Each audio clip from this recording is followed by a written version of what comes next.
Hello and welcome. I am Phalla from khmertutor.com. Today you will learn one of Khmer consonant, Tho. Tho has aspiration sound T. Here are some examples. Than, than, thani, thani, thana, thana. នាងធ្វើការក្នុងឋានី នាងធ្វើការក្នុងឋានី And now you have learned one of Khmer consonant Tho. I hope this lesson is useful.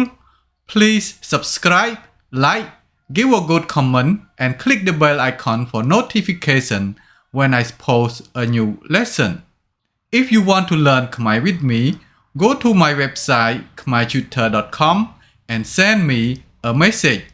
Thank you for watching. See you next lesson. Bye.